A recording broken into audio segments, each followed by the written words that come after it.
जय हिंद दोस्तों, welcome to my channel. Class 12 physics chapter number 1 स्थिर वैद्युतिकी। तो लेक्चर 1 ख़त्म हो गया, लेक्चर 2 स्टार्ट होने वाला है। आवेश तथा आवेश का मात्रक पढ़े थे। दूसरे लेक्चर में हम पढ़ेंगे आवेश के गुण। आवेश के क्या क्या गुण हैं। आवेश दो प्रकार के होते हैं, धनात्मक तथा ऋणात्मक। धनात्मक किसे कहते हैं? जिस पदार्थ में इलेक्ट्रॉन की कमी होती है धनात्मक कहलाता है। जिस पदार्थ में इलेक्ट्रॉन की अधिकता होती है ऋणात्मक कहलाता है। मान लो कोई पदार्थ है, तो इस पदार्थ में अगर इलेक्ट्रॉन की कमी होगी तो ऋणात्मक होगा। ऋणात्मक आवेश। और जिस पदार्थ में इलेक्ट्रॉन की अधिकता होती है ऋणात्मक आवेश कहलाता है। पढ़ेंगे विशिष्ट आवेश। विशिष्ट आवेश किसे कहते हैं? यहाँ पर दिया है विशिष्ट आवेश। विशिष्ट का मतलब होता है स्पेसिफिक चार्ज। स्पेसिफिक चार्ज जो होता है चार्ज बटा मास, मतलब इलेक्ट्रॉन का चार्ज क्या है, कितना चार्ज है और एक इलेक्ट्रॉन का कितना मास है। तो इसको मास से डिवाइड करना रहता है चार्ज को। तो इस रिजल्ट को हम विशिष्ट आवेश बोलते हैं या स्पेसिफिक चार्ज बोलते हैं। तो इलेक्ट्रॉन का जो चार्ज है 1.6 गुणे 10 के पावर -19 होता है, और एक इलेक्ट्रॉन का द्रव्यमान जो होता है 1.6 गुणे 10 के पावर -27 kg होता है। तो इसको डिवाइड करने पर 9.6 गुणे 10 के पावर 7 आ जाता है, या इसको कह सकते हैं 10 के पावर 8 kg होता है। कूलाम प्रति kg होगा दोस्तों। पहले यहाँ पर कूलाम है ना, चार्ज का मात्रक क्या है? कूलाम है, और मास का मात्रक kg है, तो कूलाम प्रति kg हो जाएगा। कूलाम को C से डिनोट करते हैं। अब हम पढ़ेंगे आवेश के गुण। आवेश के कौन कौन से गुण हो सकते हैं? तो पहले नंबर पे है आवेश एक अदिश राशि है। पहले नंबर आवेश एक अदिश राशि होता है, ठीक है। और समान प्रकृति के आवेश जो होते एक दूसरे को प्रतिकर्षित करते हैं। जैसे यहाँ पर धनात्मक है और यहाँ ऋणात्मक है, तो जब से यहाँ पर पॉजिटिव और पॉजिटिव आ जाएगा तो समान प्रकृति के हो जाएंगे, ठीक है। तो ये दोनों प्रतिकर्षित करेंगे, ठीक है, एक दूसरे को प्रतिकर्षित करेंगे। तथा असमान प्रकृति वाले आवेश एक दूसरे को आकर्षित करते हैं। ये नॉर्मल सा गुण होता है आवेश का। तीसरा गुण है आवेश का तीसरा गुण जो होता है आवेश का समान स्थानांतरण किया जा सकता है। मतलब इसे एक स्थान से दूसरे स्थान तक किया जा सकता है। जैसे यहाँ पर एक कूलाम आवेश है और यहाँ पर 2 कूलाम आवेश है, तो 2 कूलाम आवेश में एक कूलाम आवेश को जोड़ देते हैं तो यहाँ पर 3 प्लस कूलाम हो जाता है। तो आवेश का स्थानांतरण किया जा सकता है। आवेश का चौथा गुण है आवेश अदिश योग के नियम का पालन करता है। जैसे दोस्तों, जैसे यहाँ पर -3 है और +1 है, तो बराबर -2 आ जाता है, क्योंकि माइनस जो यहाँ पर है बड़ी संख्या के आगे जो चिन्ह लगा होता है वही चिन्ह आता है, तो -2 आ जाता है। माइनस प्लस होता है माइनस, तो घटेगा तो -2 आ जाएगा। इसी प्रकार आवेश में जैसे यहाँ पर -3 कूलाम है, इसको जोड़ना है +1 कूलाम को तो बराबर -2 कूलाम आ जाता है। सी का यहाँ पर मतलब है दोस्तों कूलाम, तो -3 कूलाम आ जाता है। +3 कूलाम +4 कूलाम बराबर हो जाता है +7 कूलाम। 3 + 4 7 होता है, तो 7 कूलाम हो गया। +8 कूलाम -5 कूलाम, तो यहाँ पर दोस्तों 8 कूलाम प्लस का है, माइनस माइनस माइनस प्लस हो जाएगा, प्लस हो गया। 5 कूलाम हो गया, तो 5 + 8 होगा 13 कूलाम, मतलब 13 कूलाम हो जाएगा दोस्तों।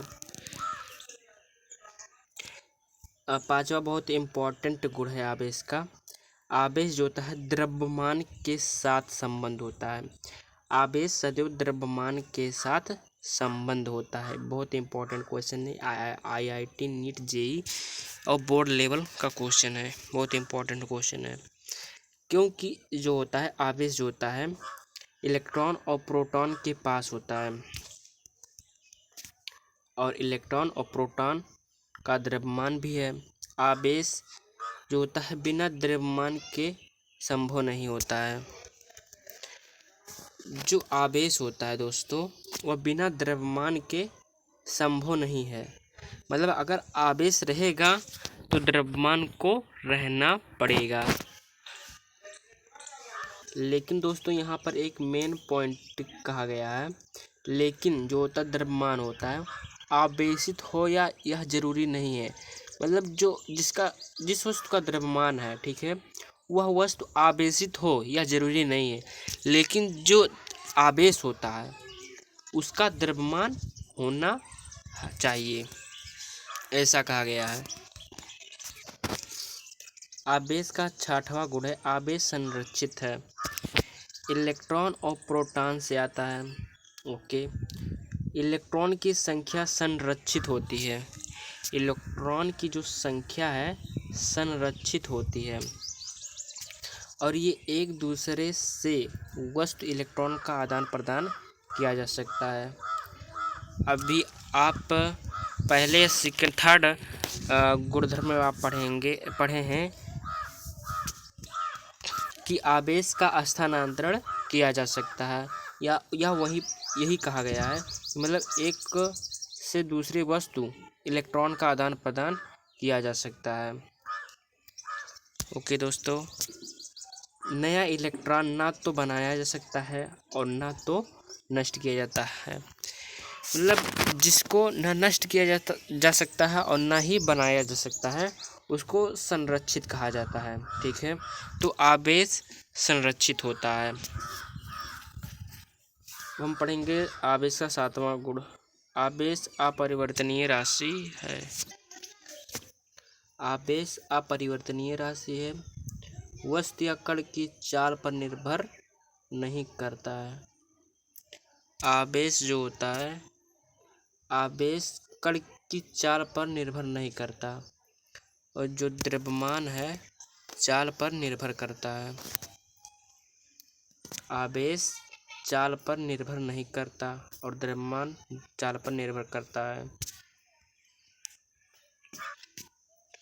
आवेश और द्रव्यमान के बीच संबंध क्या है?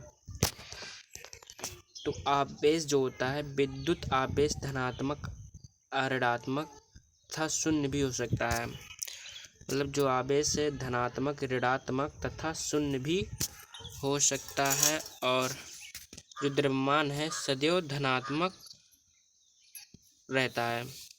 द्रव्यमान सदैव धनात्मक ही रहता है। और सेकंड है किसी वस्तु पर उपस्थित आवेश का मान जो होता है उसके वेग पर निर्भर नहीं करता है। पहले हम पढ़ चुके हैं कि आवेश जो होता है वेग या चाल पर निर्भर नहीं करता है, और जो द्रव्यमान है या वेग के साथ बढ़ता है। वेग बढ़ेगा तो द्रव्यमान बढ़ेगा। किसी वस्तु का द्रव्यमान जो होता है उसके वेग के साथ बढ़ता है।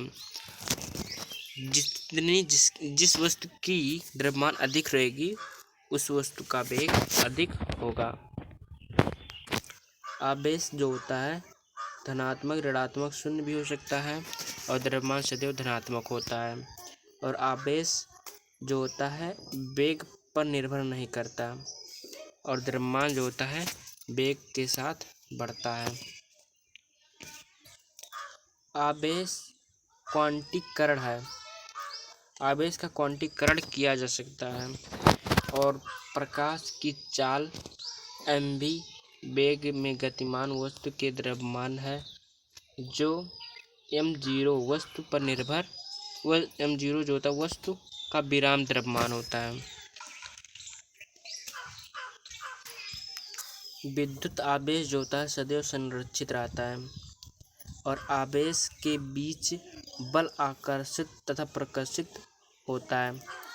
जो बल होता है वो आवेश के बीच जो होता है आकर्षित तथा प्रतिकर्षित होता है। 8वां गुण है आवेश का, मतलब जिस आवेश का वेग 0 होगा या स्थिर होगा वह विद्युत क्षेत्र उत्पन्न करेगा। अब जिस आवेश का वेग नियत होता है वह चुंबकीय क्षेत्र और विद्युत क्षेत्र दोनों उत्पन्न करता है लेकिन विकिरण नहीं उत्पन्न करता। जिस आवेश का वेग नियत अर्थात समय अंतराल में परिवर्तित होता है, नियत नहीं होता है, समय अंतराल में परिवर्तित होता है, से उसे विद्युत चुंबकीय उत्पन्न होता है। अगर आवेश जो होता है समय के साथ परिवर्तन होता है तो विद्युत चुंबकीय क्षेत्र उत्पन्न होता है। आवेश का क्वांटीकरण जो होता है इलेक्ट्रॉन, यहाँ आवेश जो होता है गलत है, इलेक्ट्रॉन के आवेश का पूर्ण गुणज होता है। इलेक्ट्रॉन जो होता है आवेश का पूर्ण गुणज होता है, इसे ही क्वांटीकरण कहा जाता है।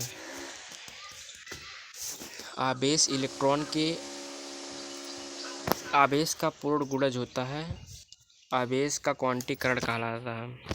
जैसे Q बराबर या आवेश बराबर प्लस माइनस Ne होता है। Q बराबर Ne, n जो होता है नंबर ऑफ इलेक्ट्रॉन होता है n। इसे इलेक्ट्रॉन का 0 हो सकता है, 1 2 3 कोई भी हो सकता है। तो प्रति इलेक्ट्रॉन का आवेश जो होता है, मतलब एक इलेक्ट्रॉन, प्रति का मतलब होता है एक आवेश का द्रव्यमान जो होता है, इलेक्ट्रॉन का आवेश, एक इलेक्ट्रॉन पर आवेश कितना होता है, तो 1.6 × 10⁻⁻19 होता है, मतलब 19। प्रति इलेक्ट्रॉन का आवेश 1.6 × 10⁻⁻19 कूलाम होता है। न्यूनतम आवेश जो होता है कितना संभव है, मतलब किसी इलेक्ट्रॉन पर कितना आवेश संभव है, न्यूनतम कितना आवेश संभव है। Q बराबर Ne होता है, Q बराबर Ne, तो Q बराबर Ne, मान लो n बराबर 1 अगर हो जाए तो Q बराबर Ne होगा। तो n का मान 1 है इंटू 1.6 × 10⁻⁻19 हो जाएगा। तो अगर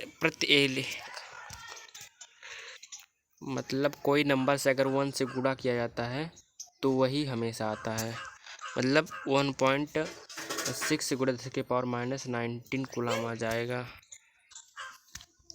किसी भी वस्तु पर 1.6 × 10⁻⁻19 कूलाम से कम आवेश संभव नहीं है, मतलब 1.6 × 10⁻⁻19 कूलाम से, मतलब कूलाम जो होता है किसी वस्तु पर इससे कम नहीं हो सकता, इतना होना चाहिए 1.6 × 10⁻⁻19 कूलाम।